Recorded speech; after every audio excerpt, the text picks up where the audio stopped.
Hello and welcome to the Spudlicious Rochester Club. This is the first draft, which we held in Geelong. This is the Guff and Good Game store in Geelong, and this is where we held the first Spudlicious Rochester draft. And they have a great upstairs area where we were able to spread out, set up our cameras and draft tables and whatnot, and have a fair bit of peace and quiet.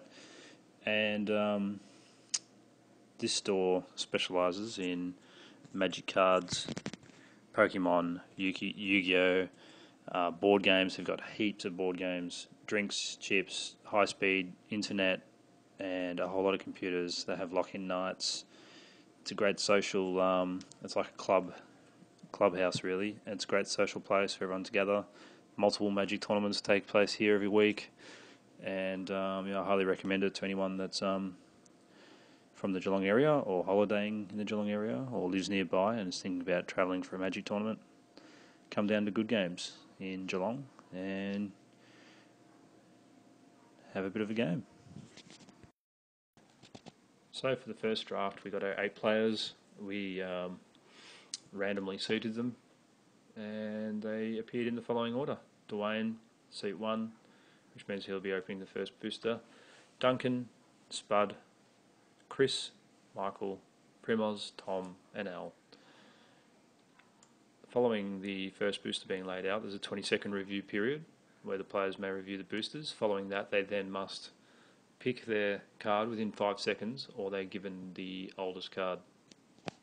In this circumstance, the oldest card is the one you see on the top left-hand corner of the screen, and that will be the oldest card position for this draft. So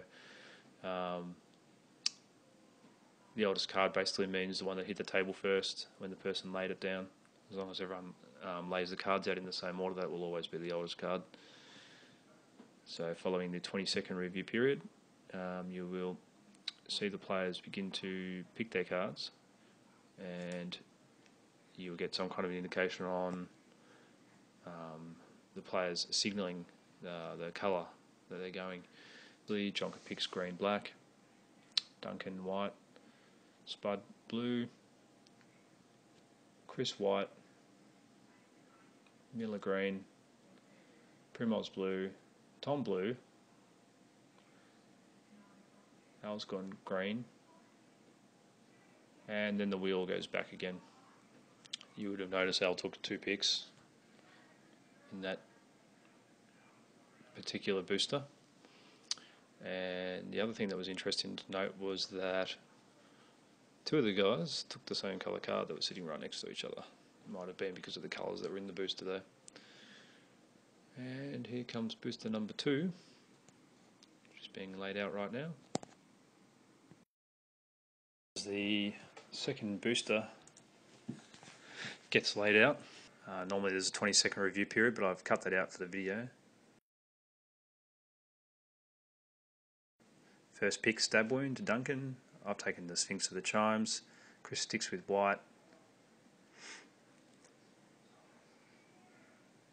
Those guys over there are both competing against each other still, both with blue. Al keeps his green-white going. Chonker wheels, black-red. Al takes a land. Primoz and Tom still competing with each other. Last pick goes to Chris, and that's the second booster out of the way.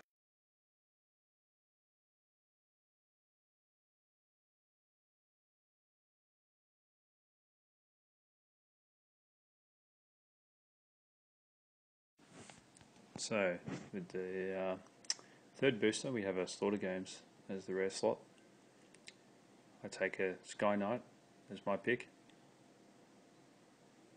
Chris goes with red. Miller sticks with green.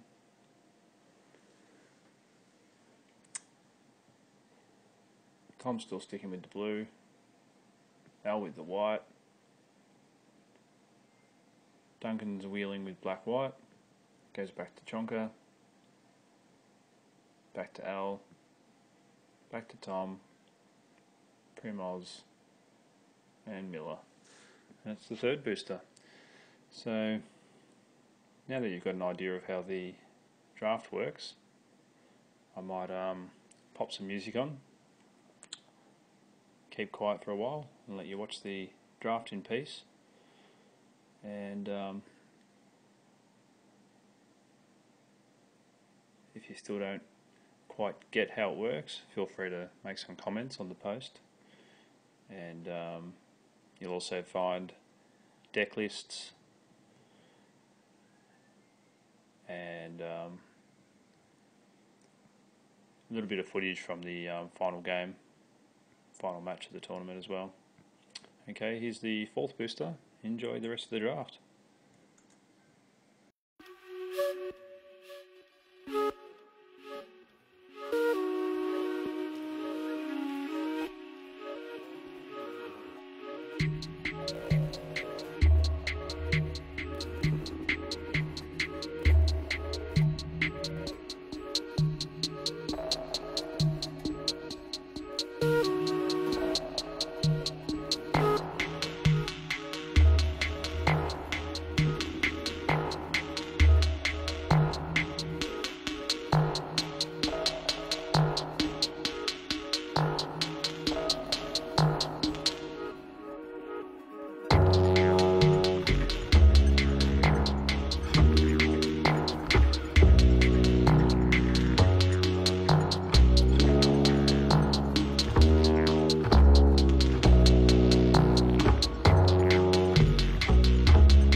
Now, right after this booster, which is coming up right now,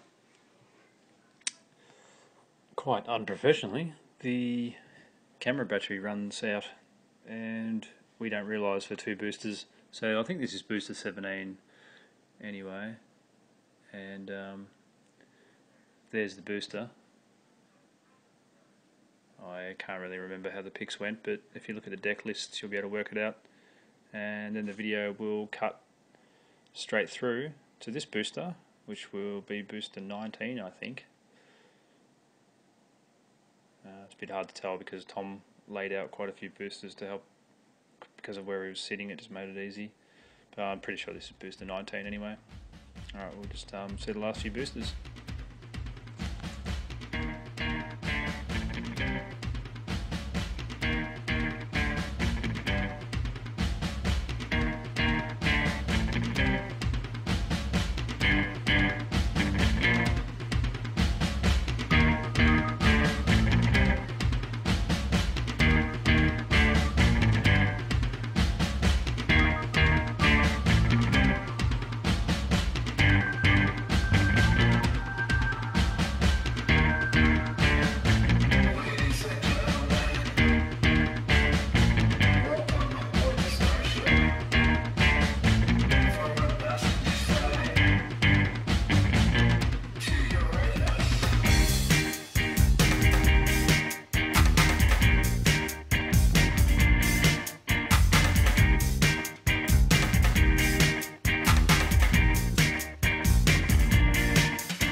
And that wraps up the draft. Sorry about the couple of boosters that we missed out on, but hopefully that gives you some kind of an idea on how the Rochester works and how the wheel works in the Rochester. It's pretty straightforward really, and you can see then that Primoz and Tom were pretty much cutting each other's picks for the whole draft, and after the first maybe four boosters or so, Chris and I were in the same kind of colours as well, so we were cutting each other's picks too, and we did end up playing each other, which was an interesting game. And yeah, if you're having trouble seeing what some of the cards are, have a look at the Wizards visual spoiler for Rav, so you can have a look at the pictures. That'll give you an idea, but I think most of you watching this will probably know all the cards anyway. Have a look at the deck lists. You can see how the decks ended up looking. Most of the decks were pretty good. And I've also put up the final match between Chonka and Miller, just in case you wanted to watch that. And I won't be doing much talking in it. I'll just put some music on and you can watch how it goes. Alright, thanks for watching.